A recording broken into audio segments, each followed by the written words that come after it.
Okay, writing down lots of things for today's video. There's been a decision made by the Supreme Court against the government's right to trigger Article 50, which would raise profound questions about the power of an unelected judiciary to override the will of the British people. With this in mind, many of these courts, to my mind, do have far too much power. Yet I've read many articles and many things, and other people say you voted to rule by British laws, and yet British laws is implemented. You don't like it, you're behaving like spoiled children. The law is the law, it is as it is, and has always been a blunt tool. Is May acting illegally or legally? That's what we need to ask. That's what it's all about, and we need to deal with it. We need to deal with facts and what it's really all about. And as someone who has never voted in her life for anybody to bring anybody to power, apart from in the leadership elections for Jeremy Corbyn, as everybody knows, not for Theresa May or for a Tory government, but for change. And that's what people usually, when they're voting for change to happen. That's what's happened in America, isn't it? When people have voted for Trump, they've voted for change, which is what I spoke about in my last video. I happen to agree with that statement, that when people do vote, they're voting for change. And that's when I really want to pick up. If I feel that there's any way in which something is going to change by my vote, then that's when I will take action.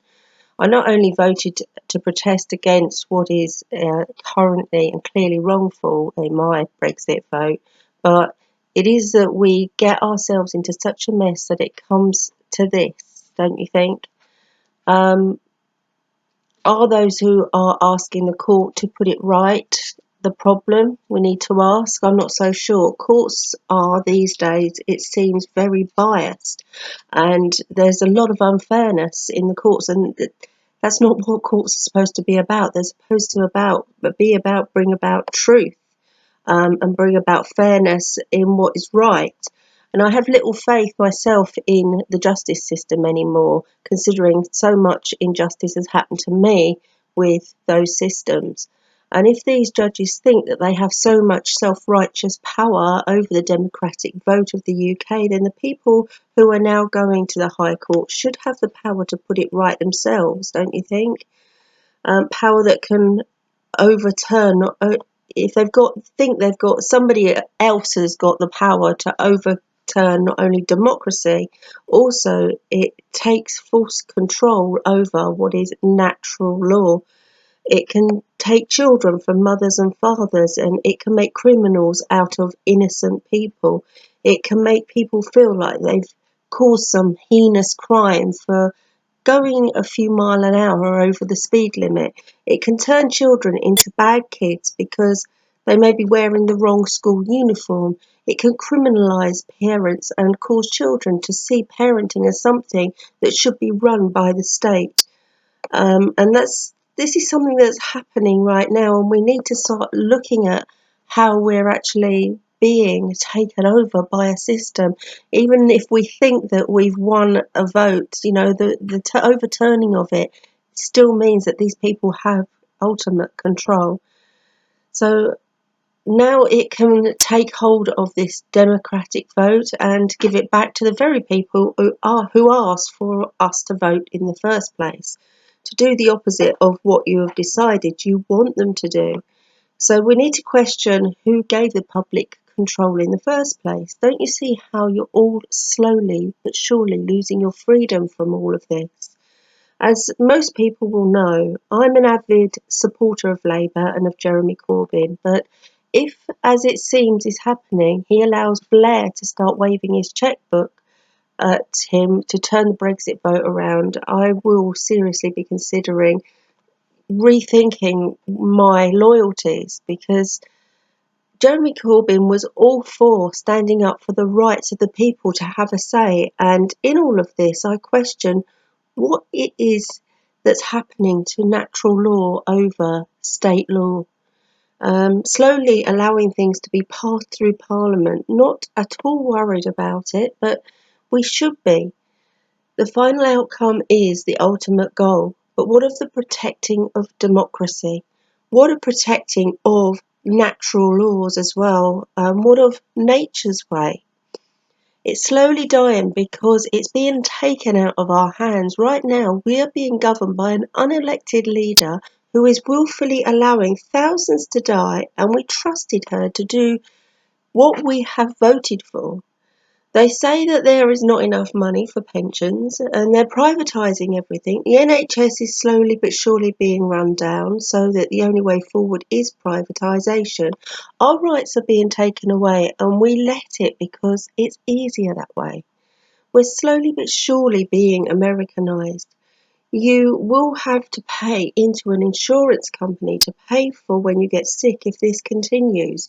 The welfare state is being eroded. It is ignored that thousands are dying and they are taking more and more control. People are not even noticing it.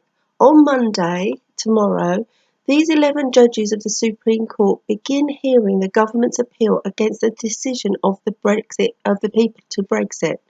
Brexit was the will of the people sovereign on June the 23rd. They can't keep challenging this, and it's just like with the Labour leadership, it's very wrong that they keep challenging over and over again what members wanted to happen. Jeremy Corbyn was stating that the people spoke and we must Brexit, yet remain within the single market. But Blair is once again waving his money. And Jeremy Corbyn, it seems, I'm not sure if it's true, but it seems that he's bowing to this pressure, and we need to ask why. I'm saddened and hurt by this if it's true. But to give power away to these 11 Supreme Court judges with no written constitution to guide them, they're very likely to ignore the will of the electorate. As the judges may likely be influenced also by their own personal opinions, all of them with a preference to remain in Europe. The decision will most likely rule that the decision of the 17.4 million voters in the EU referendum was not enough to trigger Brexit. They will also find a way out of this if they can. It seems that so many of them are saying, this can't happen, that they are going to end up having ultimate say.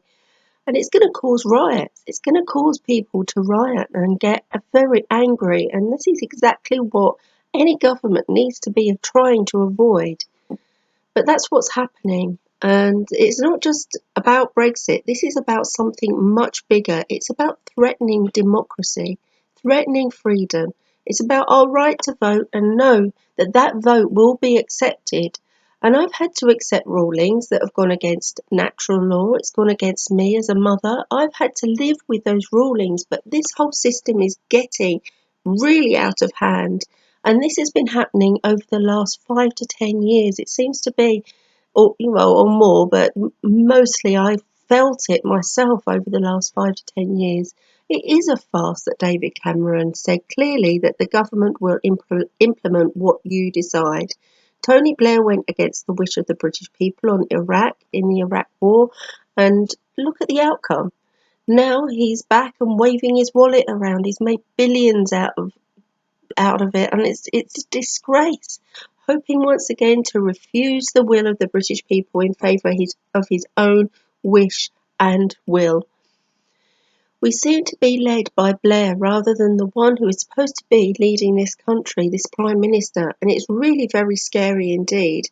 And I do pray that Jeremy Corbyn does not bow to the madman with his millions. He can't let this happen. I by far am no Tory, but the tables have twisted around where Cameron failed to lead and now we are where we are. The whole Remain versus Brexit thing has been voted upon, led by the likes of Farage, based upon the border policies and not policies like saving for, excuse me, our NHS from TTIP. Yet it's true that people are not clued up. But the principle of democracy is far greater than any reason why people voted as they did. The stupidity is Farage himself as being even remotely seen as a leader of anything. Our NHS is at risk under Farage and his UKIP. They're no less than a bunch of drunken hooligan Tories. The choice that we have when it comes to voting for real choice for a leader of the UK is slowly slipping away along with this democracy.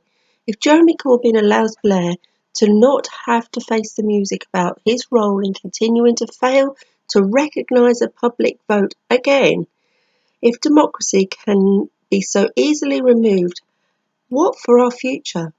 This is what's really frightening about this. MPs voted by a massive 6-1 to give the last word to the people, while many who have pledged to frustrate the withdrawal process represent constituencies with huge Brexit majorities.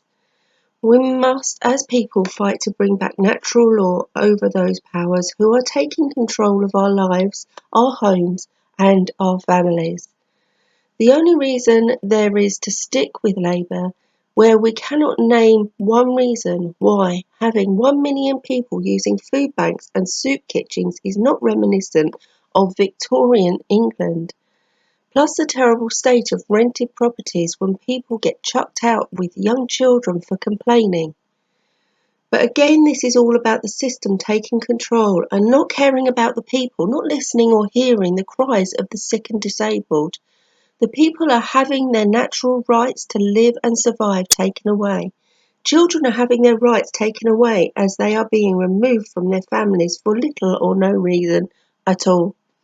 Now adult parents are having their rights removed too, and now on the biggest scale, if we choose to overturn the Brexit vote, this is anti-democracy.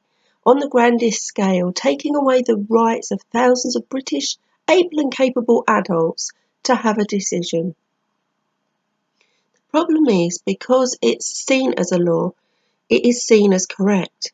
Not all law is correct, and we have to fight against incorrect law, but the British people seem to be a bit lazy. They seem to allow things to happen. And in a time where they will settle down like good boys and girls and accept it, and it's laws after all, but these laws are removing our rights, and we have to understand this. Whichever way you voted, whether Brexit or Remain, it is about removing the rights of the vote. Your rights as human beings are being ebbed away. Where is the law that is moral and just and supports good over evil? It seems to be vanishing in the idea of control over freedom. And there is a true law that is getting lost, the law that has reason and is in agreement with nature. Everything in nature has a purpose, including humans. In short, any law that is good is moral, and any moral law is good. Legal positivism is a legal theory that is the opposite of natural law theory. Everything in nature has a purpose, including humans.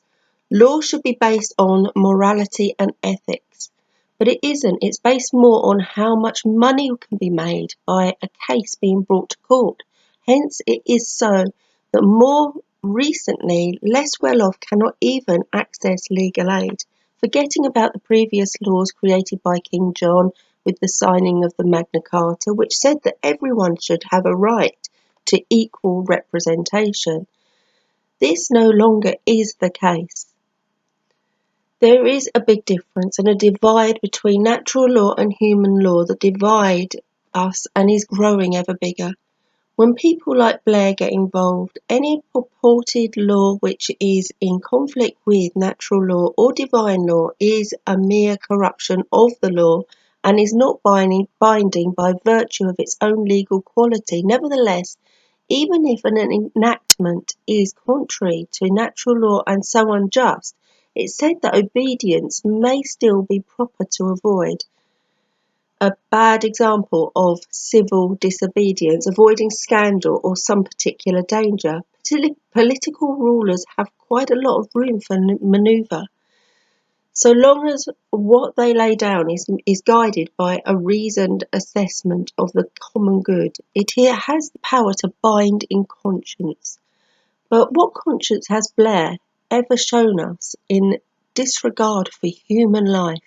I repeat, any purported law which is in conflict with natural or divine law is a corruption of law, and so not binding by virtue of its own legal quality. Nevertheless, even if an enactment is contrary to natural law, and so unjust, obedience is necessary to avoid civil disobedience, avoiding scandal, and that, in my opinion, is Blair's game from all of this right now. So he comes out smelling of roses as if he has saved the day. This is exactly the problem. We're becoming far too obedient and accepting of human law over natural law. The Brexit vote was an objection to this. The objection itself may not be the best for the people, but the objection itself is more about taking back control. And that, in my opinion, is a necessity that we do that before we lose the democratic status and freedom that these people of this country purport to live under. We are fast moving into a regime and not a democratic process, and that is what we must be aware of. Okay, that's it for now. I hope you have taken that in and enjoyed today's video. Thank you so much for listening, and love to all. Namaste.